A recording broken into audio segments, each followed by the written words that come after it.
From the land of 10,000 frozen lakes, this is 10K Takes, brought to you by Minnesota Score Radio.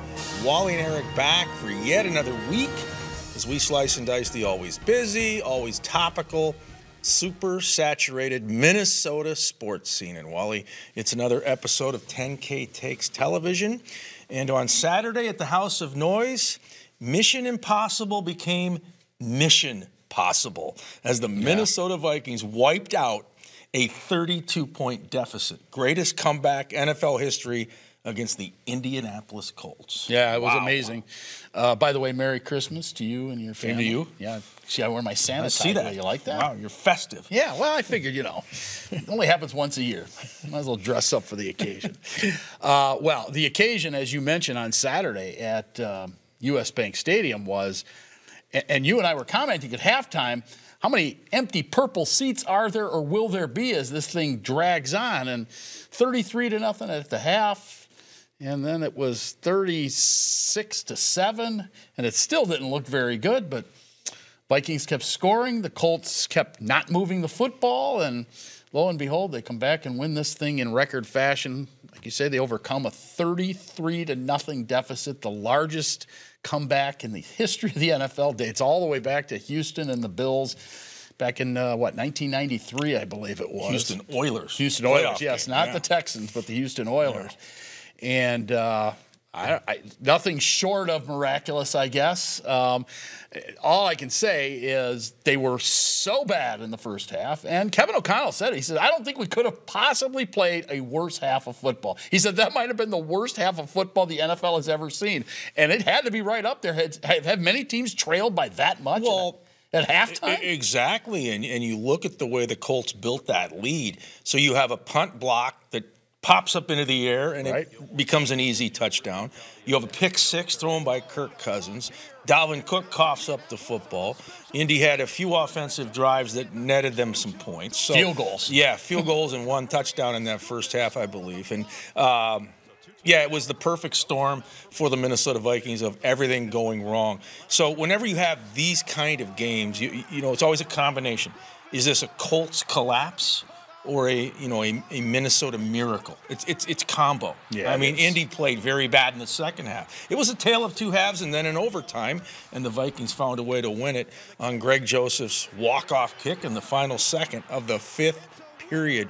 So an unlikely way for Minnesota to wrap up the NFC North in game number 1,000 in the history of the Minnesota Vikings, and they win in grand fashion. Yeah, you stole that from me, by the way. Okay, so you and I were in the locker room afterwards, and it was obviously a joyous occasion, to say the least, being in that post-game locker room. But Dalvin Tomlinson told us something that I found very interesting, the defensive lineman.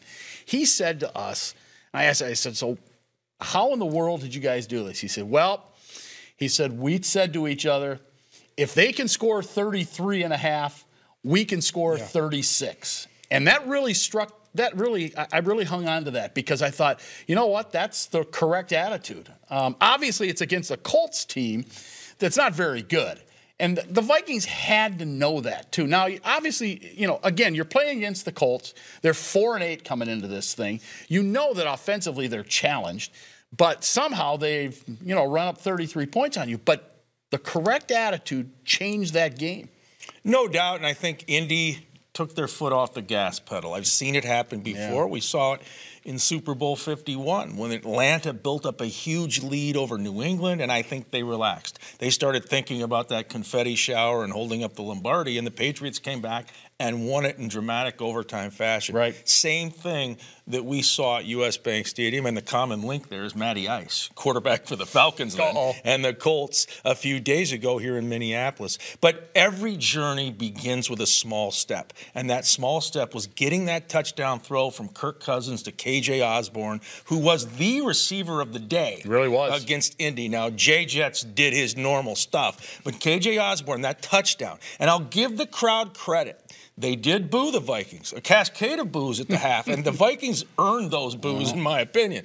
But the purple sheep, the flock that comes in there whenever they have a home game, they stuck around. Yeah, they did. They did not leave. And once they sensed that this thing could turn and the pendulum was starting to swing, they got revved up. This is a tremendous fan base the Minnesota Vikings have. If they ever get to a Super Bowl again, if they go out to Arizona early next year, the entire state of Minnesota is going to be in the Phoenix metro area. The only one left will be our director, David Weld, because he's got to do this show. Yeah, he does have to do that.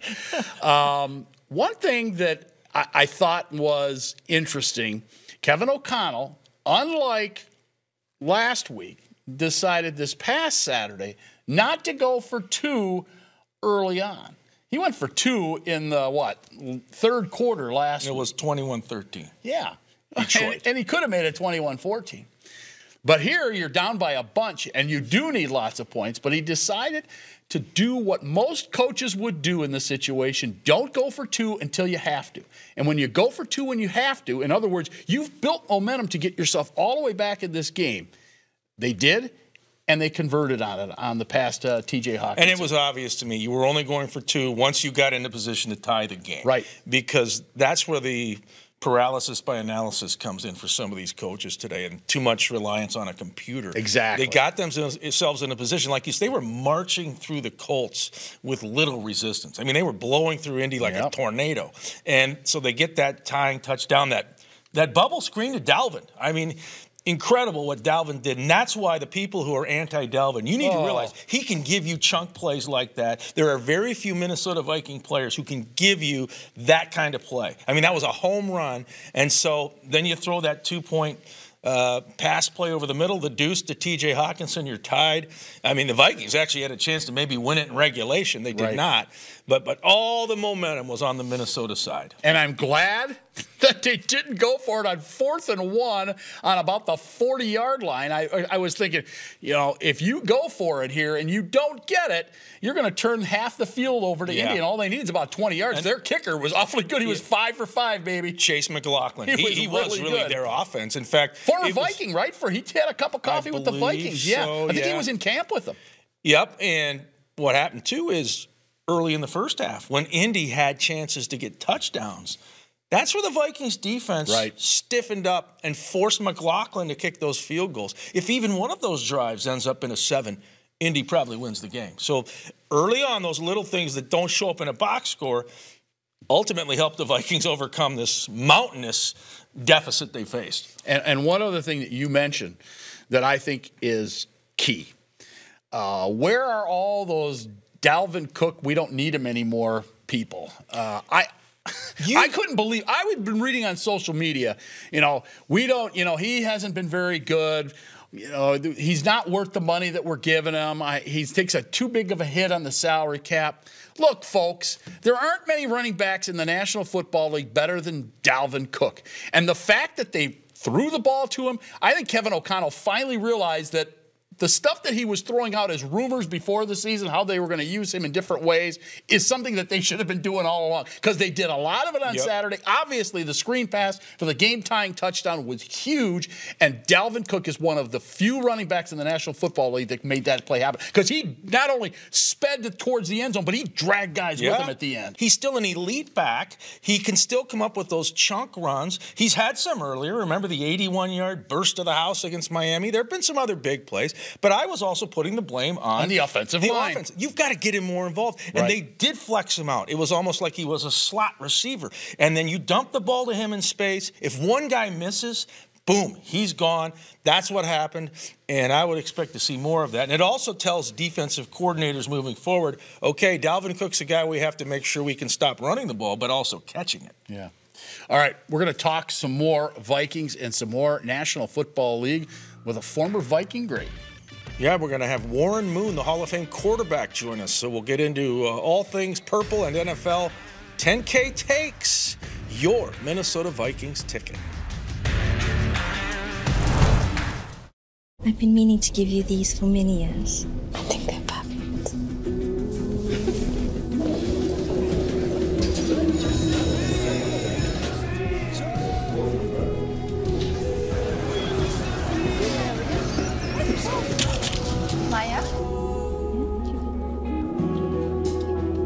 Oh, I love your earrings. Why didn't you try these? It isn't just about vision. It's about care. Nobody cares for eyes more than Pearl.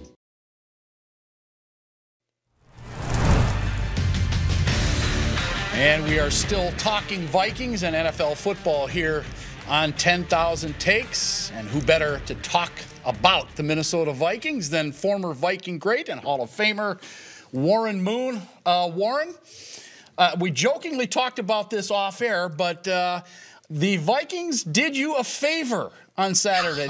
You no longer have that distinction of being on the wrong end of the biggest comeback in NFL history. You should be congratulating Kevin O'Connell and company.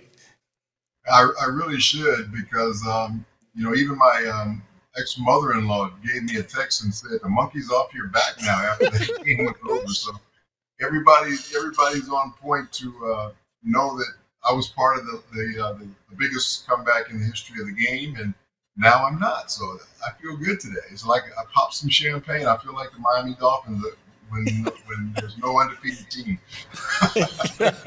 and for our younger listeners, that would be the Houston Oilers and Buffalo Bills back in the early 90s. Houston let a 32-point lead slip away. You were the quarterback. Matty Ice, though, he was part of that Super Bowl 51 collapse for Atlanta versus New England. He's on the field last Saturday when it was Minnesota rallying to knock off Indianapolis in record fashion. What's that like to be Matt Ryan right now? I'd rather be me than Matt Ryan right now. First of all, it's all about recency bias, so whatever's happened most recent, that's what people know about. And I think when what happened to Matt in the Super Bowl a few years ago, and now it happened again yesterday, I think that's what people are going to remember more than what happened to me way back in 1992 or whenever it was. Warren, I would expect you to say just what you said, by the way. All right. When you are in that situation and you're down by a bunch of points, and I mentioned this a little earlier in our show today. I said that Dalvin Tomlinson, one of the Vikings defensive linemen, said to us in the locker room afterwards, he said, you know what? He said, if they can score 33 in the first half, we can score 36 in the second half. And I think that attitude has everything to do with their ability to come back. Your thoughts? Yeah, momentum is something that it's really hard to measure, and I know that's what happened with us in our game. Buffalo made a couple of quick scores in the ball game. Next thing you know, the crowd got into it, momentum changed. I think we weren't as aggressive offensively as we should have been, like we were early in the game when we got the lead. Our defense played a little bit more of a bend but don't break type of defense that kind of allowed them to get back into the game as well. And then the ball's got to bounce your way, and it bounced the Vikings' way yesterday a couple of times with some turnovers. Same thing with us. We had a chance to make some turnovers and we didn't. So yeah, there's a lot that has to happen when you have a game like that. But momentum has a lot to do with it. And then you got to have a team that really still believes that they can win. I guess the Vikings still believe that at halftime. And then you got to go out there and make some plays, and the ball's got to bounce your way. So I think all those things happened for the Vikings yesterday, and that's part of the reason why they were able to come back and win that football game. And Warren, that was game number 1,000 in Minnesota Vikings franchise history. So really a remarkable finish. But when you look at this team, they're 11-3. Every victory except for week 1 against Green Bay has been a one-score game. So are you drinking the purple Kool-Aid? Is this sustainable? Can they carry this all the way to Glendale, Arizona in the Super Bowl? Well, they're showing that it's sustainable during the regular season. Now, I don't know if they can rely on this going into the postseason, because you're going to be playing the better teams in the league when you get into the postseason. And I don't think the better teams in the league are going to let you come back like that. So what it does do, it gives your team a whole lot of confidence that if you get behind, you feel like you can come back because you've done it so many different times this year. So I think that's a positive when it comes to winning these close games like that. And when you get to the playoffs, most games are going to be close. So I think I would rather have a team that has won a lot of close games going into the playoffs than not. How did you do as a player blocking out the outside noise? Because the Vikings have been criticized since day one this year, just not being for real. And whether you believe it or not, they're 11-3 after 14 games.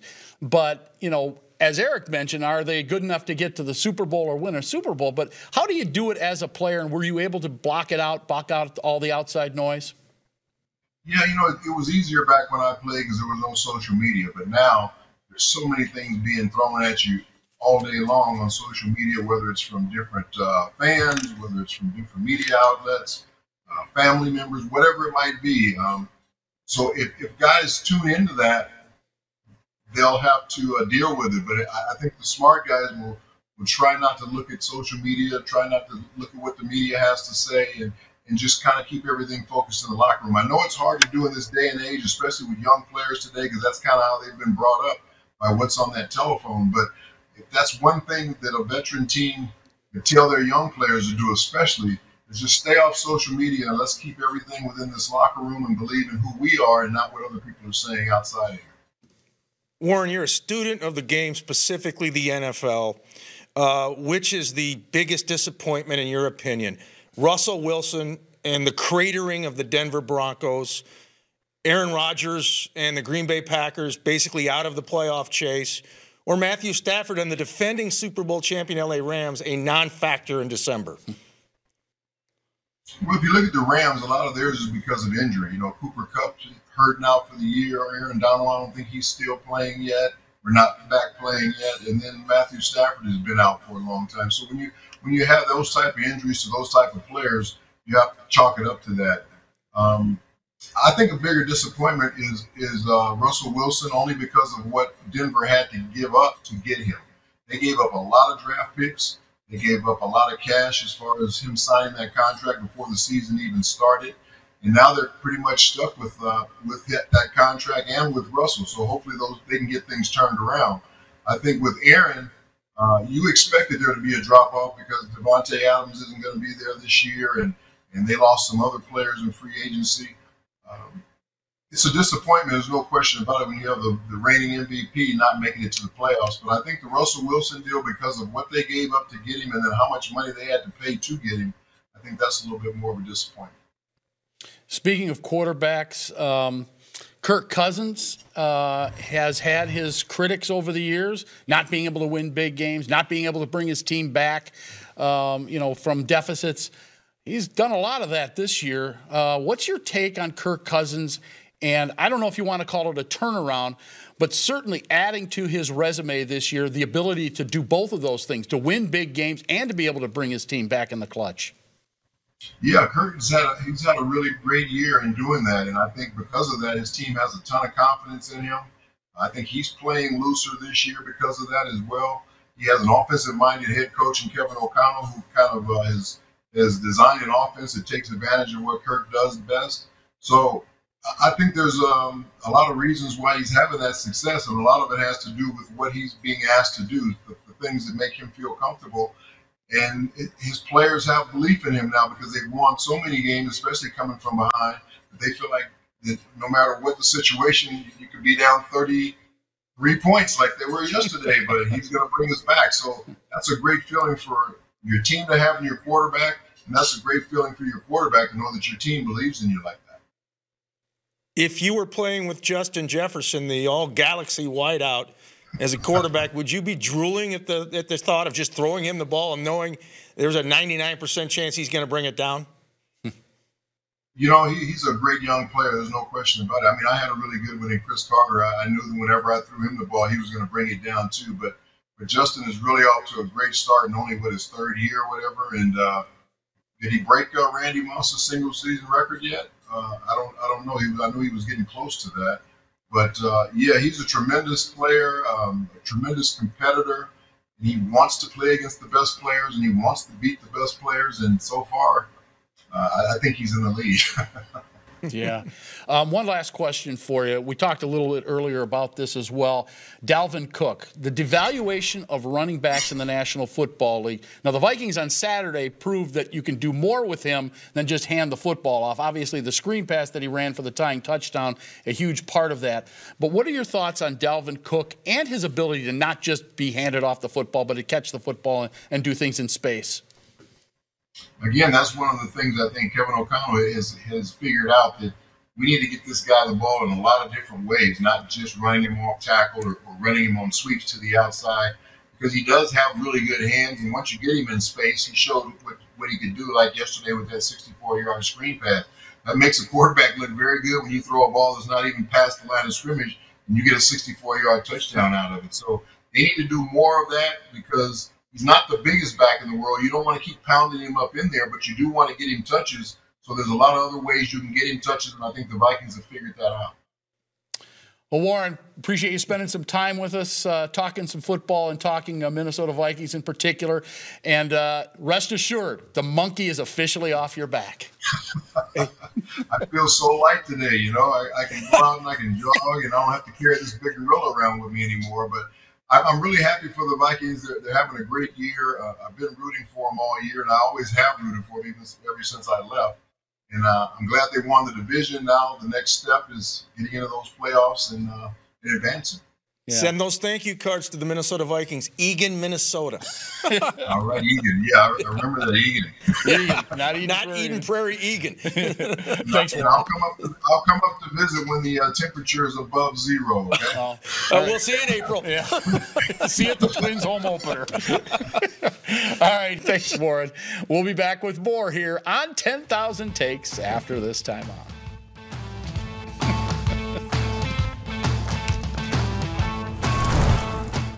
I've been meaning to give you these for many years. I think they're perfect.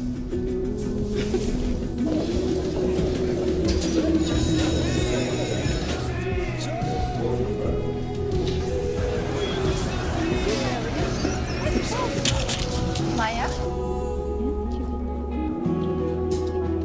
Oh, I love your earrings. Why didn't you try these? It isn't just about vision, it's about care. Nobody cares for eyes more than Pearl.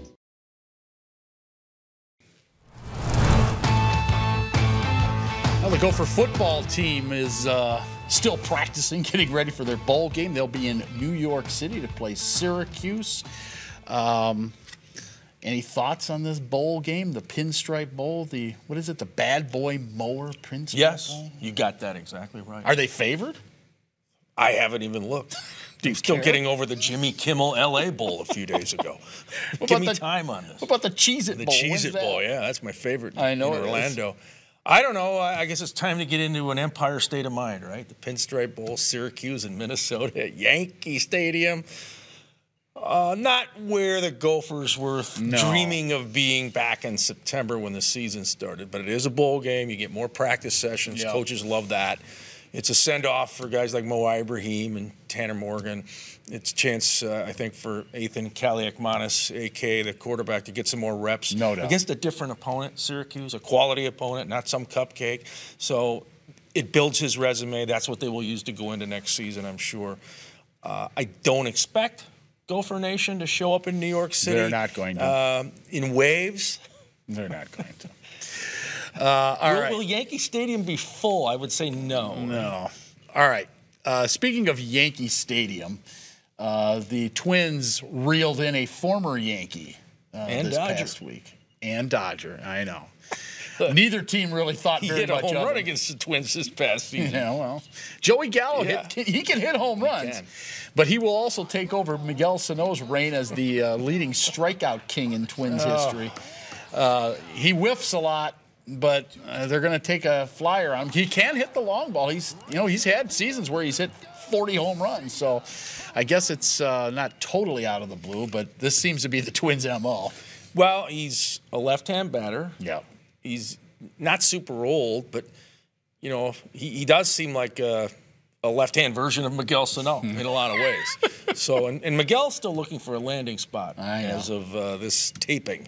So it'll be interesting to see where he goes, and then we can compare Sano and Gallo. Yeah. That'll be part of the fun. By the way, before we go to break, he has only hit over 210 once in his career, Joey Gallo.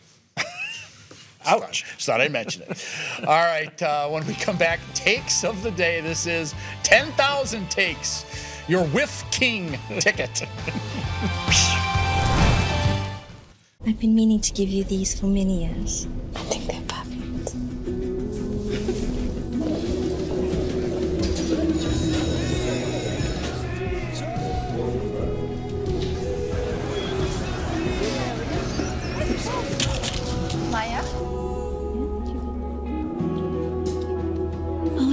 more earrings.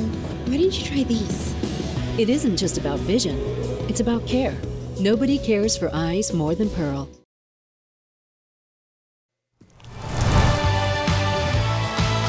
"10K Takes" on television. Another episode is wrapping up, but before we go, takes of the day. We'll have that in about a minute. But we should also salute the Minnesota Wild. They're fire on ice. They've won 5 in a row. How about that? Yeah, they go into Anaheim. So they're going to, well, they're getting out of town just in time for this deep freeze that we're in now. They go to Anaheim and San Jose. You know, really both teams that they should be beating, you know, but 5 straight wins. And this, let's not forget, they started off in a big funk, giving up a ton of goals at the beginning of the season. Then they rebounded, and then they went into another slump. And then they rebounded, and they're kind of a mini slump. But now they've strung 5 wins together in a row, and I think that they've got the defense and the goaltending part figured out. I think that that's been the key to their rebound, so to speak. And to your point, these are 2 games where you, in theory, could come away with 4 points, regulation wins. But they did struggle against Anaheim here. I was at that game. Right. They had to win that in a shootout. And they were outplayed by the Ducks. Dean Evison even said that. So you never assume anything.